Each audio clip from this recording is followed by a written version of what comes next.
E aí, pessoal, questão de número 31 do capítulo 11. Na figura, uma bola de 400 gramas, ou 0,4 kg, é lançada verticalmente para cima com uma velocidade inicial de 40 metros por segundo. Qual é o seu momento angular em relação a um ponto P? Um ponto a uma distância horizontal de 2 metros do ponto de lançamento, quando a bola está na altura máxima.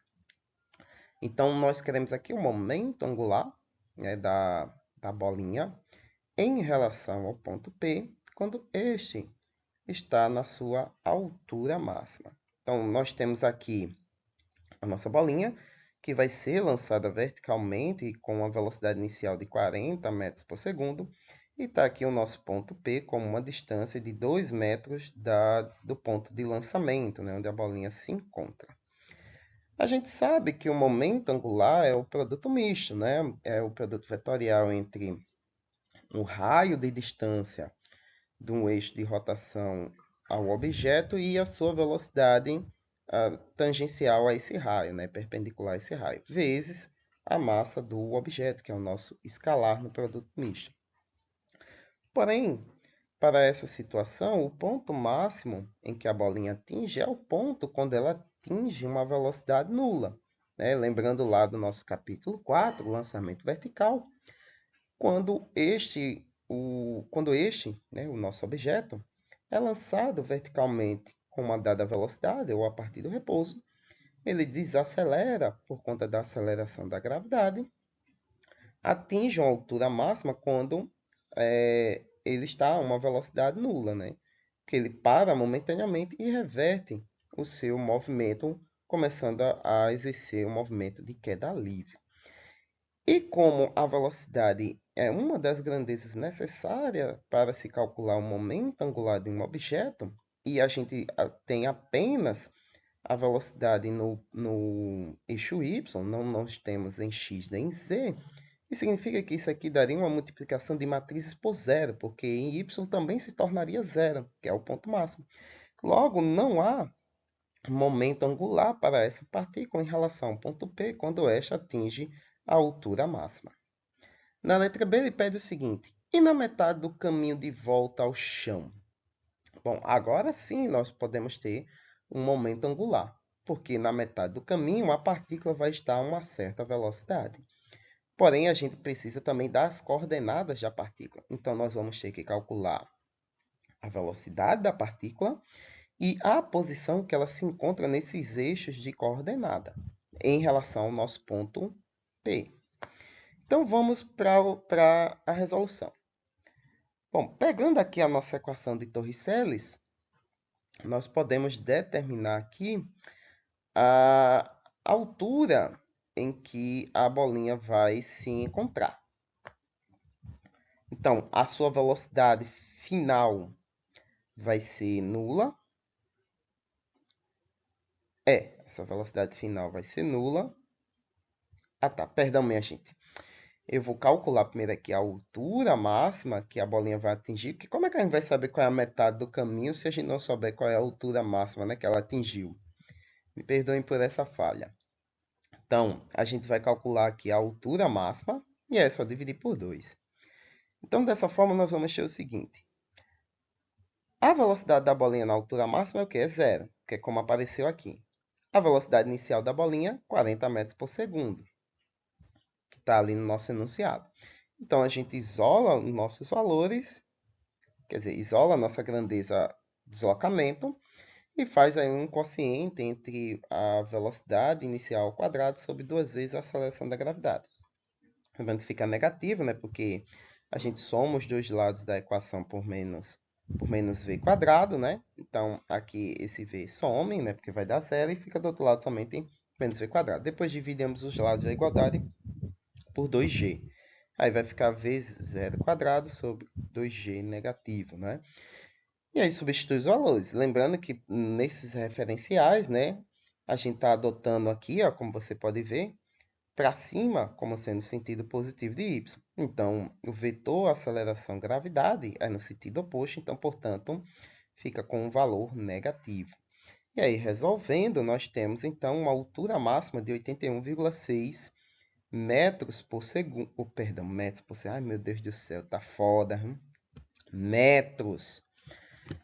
Sendo então que a metade do caminho vai ser 40,8 metros. Então, tá aqui a nossa posição em relação ao nosso ponto P da partícula em Y. Em X a gente já conhece, que é 2 metros. Lembre-se que o lançamento é vertical.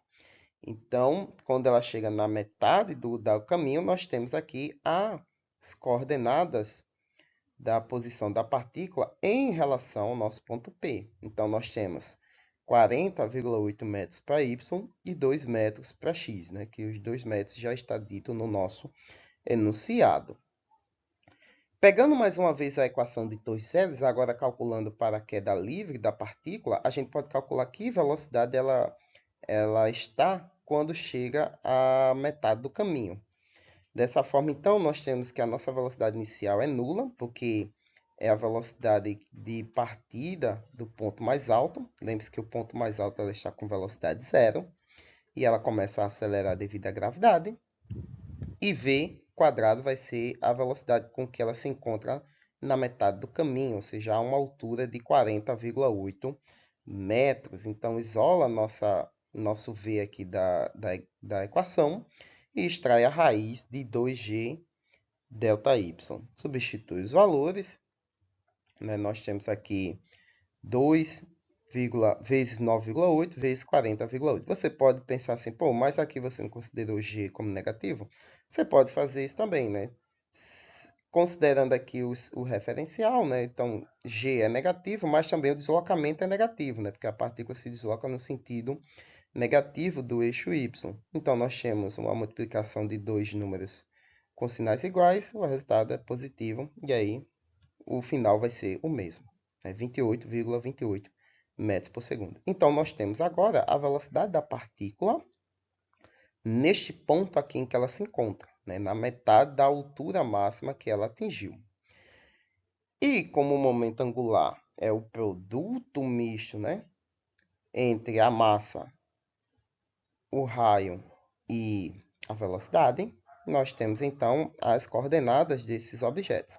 Lembrando que os vetores velocidades da partícula, né, as componentes, né, é 0 para x, porque ela está se movendo única e exclusivamente na vertical, e 0 para z. Então, ela só tem velocidade em y. Então, abrindo aqui a nossa matriz do momento angular e escrevendo os nossos valores, nós temos em termos de vetores unitários, né, IJK, posição 2 metros em x, né, em relação à nossa partícula, lembre-se que é em relação a ela e não em relação à origem do nosso sistema. Então, ela está a 2 metros do ponto P e a 40,8 metros desse ponto P em y. Em z, ela não tem posição nenhuma, né, zero. A sua velocidade, né, seus componentes, 0 para x, 0 para z, e menos 28,28, porque lembre-se, ela está se deslocando no sentido negativo do eixo y. Então, a sua velocidade é negativa em relação a esse eixo. Então, menos 28,28. E a massa do objeto, né? 400 gramas, ou 0,4 quilos. Repete as duas primeiras colunas e fazemos a multiplicação diagonal. Então, aqui vai dar 0, 0, e aqui vai dar menos 56,56K. Voltando, temos 0, 0 e 0. Menos 0, menos 56,56 vezes 0,4, né, que é o que sobrou, né, a nossa massa vezes esse produto vetorial. Vamos ter um momento angular de menos 22,6 kg vezes metro quadrado por segundo K, né, como é de se esperar, né, um produto vetorial entre dois vetores, né, como a gente só tem aqui posições em x e em y, né, no plano xy, então o resultado vai ser no eixo z. Na letra C, ele pede agora qual é o torque em relação a P. Aqui a bola é submetida devido à força gravitacional quando está, ai, pelo amor de Deus, está foda isso aqui, viu? Quando está na altura máxima. Então a gente quer o torque da partícula agora quando esta se encontra na altura máxima.